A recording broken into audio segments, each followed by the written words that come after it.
Hello, my name is Matt Bradley. I am the director of the Retail Technology Show, and this is 5 Minutes With, which is the bite-sized interview show where we talk to some of retail's most influential people. And today, I'm delighted to be joined by the founder of Retail Insider, business journalist, an old friend, Mr. Glynn Davis. Glynn, how are you? Yeah, I'm good. Thanks, Matt. Thanks for having me on the show. Absolute pleasure. Pleasure to have you. Right. The show is called 5 Minutes With, so we got to crack on with these questions straight away.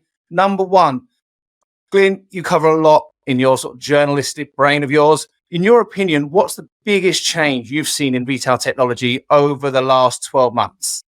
I mean, there's only one game in town, isn't there, really? And it's AI. Absolutely everywhere. Yeah, it is the obvious answer. It's everywhere. Every single tech solution has got some component of AI in it, whether it's sort of made up, fabricated, or wholly revolves around AI. You can't escape it. But the one thing that this technology, and probably many others, has also got, which is a little bit more interesting, is the fact they all rely on data. You know, all this stuff doesn't really work without data. You've got to have the quality data in the background. Yeah, totally. And, definitely echoed by a lot of our conference program as well that's going to focus around AI. So question number two, we know that AI is going to be huge. We know that a lot of retailers are looking at it. Is there something that retailers aren't looking at? Is there a piece of technology that they're underutilizing that you think, perhaps more retailers should be looking at that?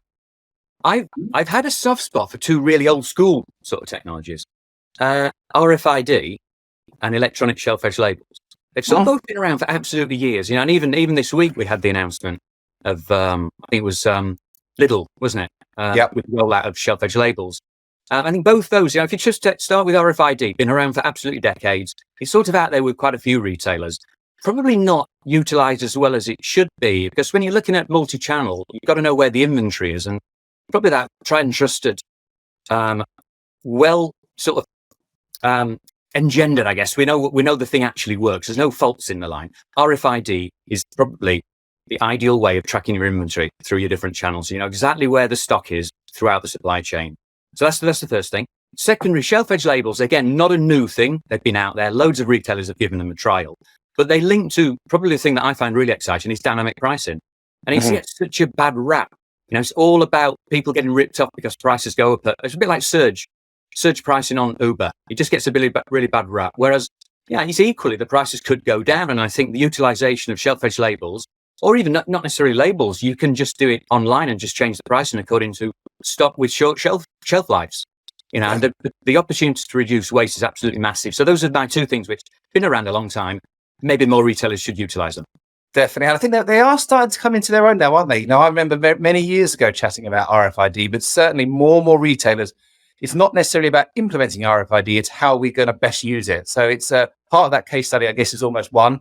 And it's just about pursuing that a bit further. So, totally agree on those two. The fundamentals work. It's a case of you can leverage a lot off those fundamentals. Yeah, absolutely. Right. Couple of random questions to throw at you now. Hope you're ready. Who is your most favorite sporting icon?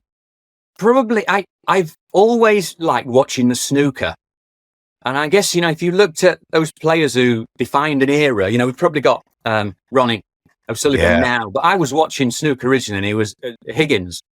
Alex Higgins, I think, whether for good or bad, all geniuses have flawed characters, aren't they? And Alex Higgins, he's a quintessentially flawed character, but at his sport was absolutely superb and great entertainment. Yeah, and what a night out you would have had as well. Yeah, I saw him live at Wembley once. There you go. It was crowd were completely out of control. People getting taken out by security for being too noisy. It was a different age then, wasn't it? So this is the next question. It's a tricky one, and it splits a lot of people, particularly in our office. If you could only choose 5 items on your fry-up, what are the 5 you're choosing? I've just started Lent, and I'm not eating meat. So let's go. Pre-Lent. Lent light. I'd go for the bacon, the sausage.